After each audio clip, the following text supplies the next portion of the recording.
parce que damay fàttali keroog ba ñu toogee ci salle bi le procureur Serigne Bassirou Gueye dafa wax ci biir salle bi àjjuma ni li CEDEAO wax mën nañ ko appliquer fii ñëpp tàcc.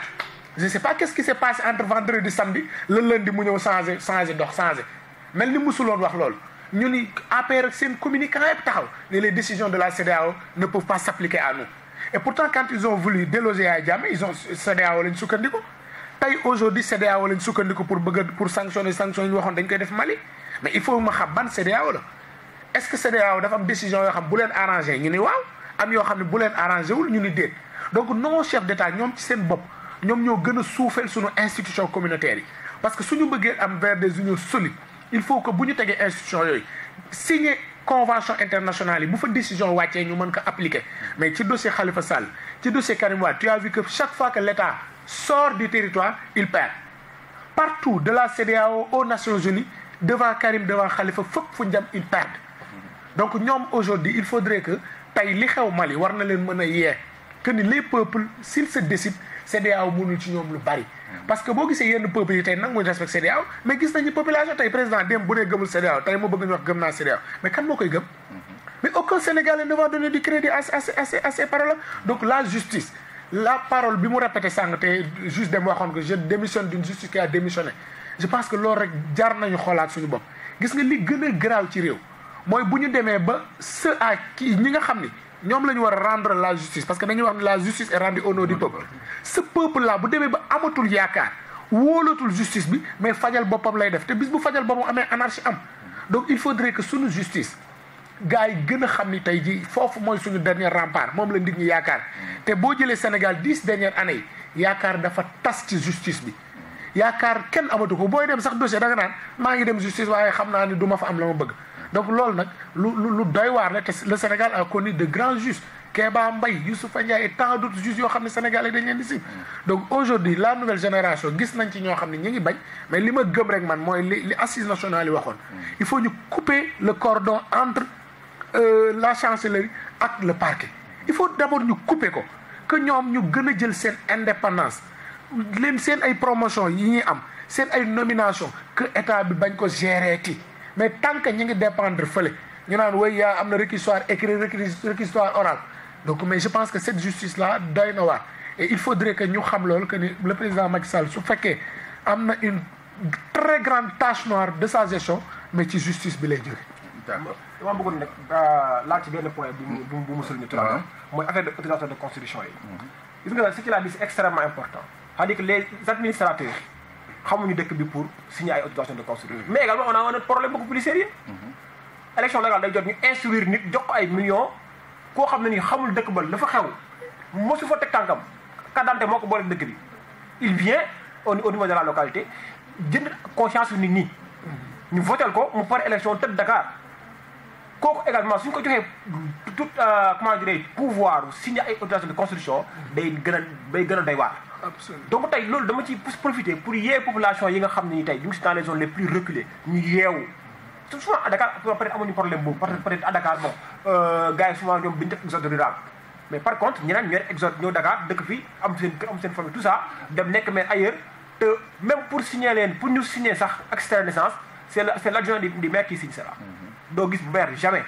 tout à l'heure rek quand je venais maa ngi dugg si benn taxi le chauffeur du taxi ma posé le même problème je vous jure il m'a dit que moom dans sa localité le maire il est à Dakar H24 365 jours sur 365 la localité bi ñu ko mës a gis mais kooku su ko joxee autorisation de construire moo ko signé mais day gën a nekk catastrophe donc tey population bi ñoom war nañoo yeewu xam ne seen localité dañ ko dénk nit ki nga xam ne ni mu ngi ci localité bi na nekk baykat ba na nekk enseignant ba na nekk journaliste ba ku mënti nekk na nekk nit ki nga xam ne ni mu ngi ci localité bi pas di wóotu naan bëgg naa localité bi di profité wu ci turu localité bi bu di ci am xaalis pour di ci def sa confort personnel wala laa bëggoon a yokk ci lu mu non waaw d'accord li nga précision yooyu sax am na ci solo en même temps tey ma doon wax par rapport ak scandale foncier yi parce que tamit suuf ñëpp xam nañu lan la mën a jur comme musiba ci dëkk mais tey président de la République tey boo ko doon interpellé en tant que jeune engagé en politique boo ko doon interpellé tey jii ci yan fànn nga koy interpellé pour que lii mën a arrêté d'abord président de la République moom moo taxawoon fii ci faaru Mamel bi ñu def campagne ne su ma fa loolu yëpp dinaa ko régler donc moom tey moom mu gën a xam exactement problème fan la bëgg la ak bañ a régler maintenant néanmoins gis na ko nee na gisu ko ñu rappelé ko rek que ni président suuf si su nekkee suuf si yi nekkul Dakar baykat yi mooy bi nga xam ne nii suuf si lañ yaakaar amuñu defuñu fa benn infrastructure defuñu fa usine defuñu fa dara lu mën a tax population ba am xëy bàyyi mbay ma wala def leneen te mbay si boppam moo nekk facteur de développement bi nga xam ne c'est plus important su ñu leen suuf si ñuy bayee jël ko jaay ko caxatee ko mais population boobu noonu non seulement dootuñu am duñ dundee mais Sénégalais bu nekk Dakar fi sax di nga ko sentir parce que tey soo toogee tey xëy dem jënd sa gerte lekk xëy sa jënd sa leneen parce que am na ku nekk si àll ba bay ko sonn ci indi ko Dakar tey suuf soo ko jëlee pasaree ko def ko ay kër wala def ko yeneen di ko sentir yow mii nga xam ne ni yaa ngi Dakar yaa ngi si dëkk taax yi par rapport ak ñu si littoral bi tey littoral bi dafa nekk li nga xam ne ni bien commun la Sénégal yi yëpp ko moom Sénégal yi am nañ droit ñëw si à côté de la mer savourer si vent si les marées et tout ça alors donc nee tey ba nga xam ne tey jël nañ suuf soo di ko jaay ñu dañ ñaan président de la République mu xam ne ni tey avenir Sénégal yamul tey am na ëllëg te ñun ndaw ñi am na ñu ñëw avant ñun am nañ droit épanouir am nañ droit am tuuti suuf buñ fekk Dakar au moins donc na bàyyi xel loolu ñu koy ñaan mu bàyyi xel loolu arrêter cette anarchie là qui se fait au niveau du foncier et que mu xam ne comme je l'ai dit tout à l'heure Sénégal am na suba te suba boobu lii daf ci aspect bu am solo. voilà loolu amoon na. d'accord Bass Sénégal yemu fii am na ëllëg waaw ci ëllëgu Sénégal boobu dañuy gis ay maire léegi nii nañu continuer di ko wax dañuy gis ay maire di caax-caaxe bay jaay suufu armel c'est-à-dire c'est des trucs inimaginables mais tey lan la ban impunité la maire yi gis ci suuf si ban impunité nañ ci gis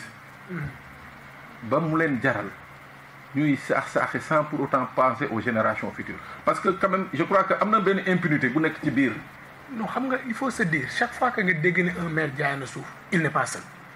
parce que chaîne la te chaîne bi maire bi en général ñu ci bari bokkuñu sax ci commission domaniale cadastre nga fay fekk impôt et domaine urbanisme mais tout ça c'est le service de l'État le sous-préfet donc chaque fois que ñu dégg un maire jaay c'est parce que chaîne boobu yëpp faillir nañ parce que ne serait-ce que autorisation de construire pour que le maire signé ko mais chaîne boobu ma la limal ñoom ñëpp ñu ngi ci biir dañuy bokk donc tey gëm naa ni tey si le contrôle même un maire avant ça il a un conseil municipal boo xam ne moo ko jiite on me dira que peut-être c'est des hommes qu'il a choisi ci listam mais chaîne boobu yëpp bu ñu seetaanee ba un maire jël suuf jaay ko c'est parce qu'ils sont tous complices mais fi ma jàpp mooy tey fi ñu toll tey ji en tout cas ci li ma xam peut-être Dakar laa gën a xam fii maire mënu fi jaay suuf mënu ko fi jaay parce que amoo suuf boo jaay c'est vrai que nag ci àll bi dégg nañ ci coow lu baree bari nit ñi nga xam ne ñu ngi jaay suuf et li mu wax sànq dafa am solo xam nga tey bu fekkee dañ la fal maire dans une commune de l'intérieur du pays yow mosoo fa dem élection jot na rek jox nañ la xaalis ni la demal nga dem ca dëkk ba ñu fal la fa maire nga ñëw tëdd Dakar partenaire bu ñëw wala nit ku ñëw nga ànd ak moom jaay suuf sa parce que sa amouru dëkk ba des na mais yow mi juddoo ci dëkk bi màggee ci dëkk bi yaroo ci dëkk même su dee yaa ngi liggéey Dakar mais yaa ngi ñëw souvent ci dëkk bi di xam la fay xew jàpp naa ne di nga xalaat leneen lu dul jaay suufu dëkk bi te aujourd'hui président Macky Sall au-delà de li mu wax moom moo fi toog assemblée générale si je ne me trompe des notaires ni plus de 90% des réclamations yi mu jot c'est lié aux questions foncières donc il est alerté donc li ñu koy ñaan mooy tey moom président de la République na xoolaat boppam na xoolaat ñi ko wër xam ne gis nga suufu dëkk bi nañu ko bàyyee ak waa dëkk bi suufu askan wi nañu ko bàyyee ak askan wi mais aujourd'hui c'est inconcevable nit ku falu rek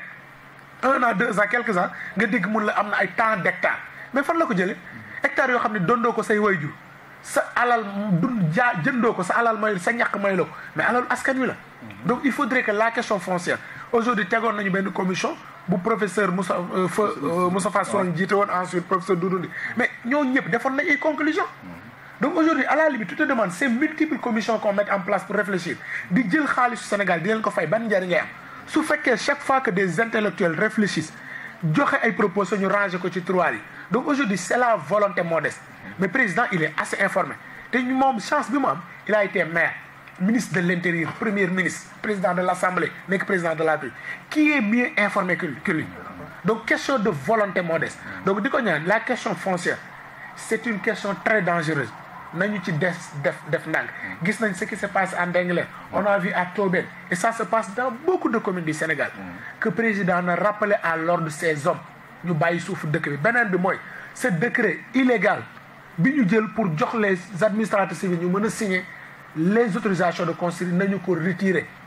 parce que le maire il est élu par sa population il doit être en mesure de savoir fan la ñu war a signer ak fan la ñu warul signer d'autant plus que même ce maire pour mu signer l'autorisation de construire il y a toujours cette chaîne bi mu wax sànq état xam ne moo ci ànd ak moom liggéey donc yaa xayti lan la ñuy daw ce qu'on a vu mooy aujourd'hui beaucoup de questions képp ko amoon dossier dans les communes te mu amoon litige jëlaat nga sa dossier lancé parce que da nga naan boo ko déposé un mois si le maire ne signe pas le sous-préfet va signer l'autorisation de construire. Et aujourd'hui, j'ai parlé tout à l'heure du cas de Grand où il y a à peu près 5 à 6 terrains qui sont dans cette situation. Et je sais que tel que je connais la population de Grand, mais on ne se laissera pas faire. Parce que le peu d'espace qui nous reste à Grand, qui doit nous servir à élargir notre état civil, qui doit nous servir à un terrain de football, qui doit nous servir à un terrain d'entraînement, mais nous n'avons accepté que ben nit jóge fële ñëw ne yaa ko moom kooku moom je pense que il est temps bu fekkee autorité ñu ngi dégg ñu jël ci ay mesures avant qu'il ne soit trop tard parce que on ne compte pas se laisser faire et je sais que ceux de Ndingler ne le feront pas ceux de Tobène ne le feront pas ceux des autres communes du Sénégal victimes de cette injustice amu ci kenn koo xam ne di nga bàyyi mu jàll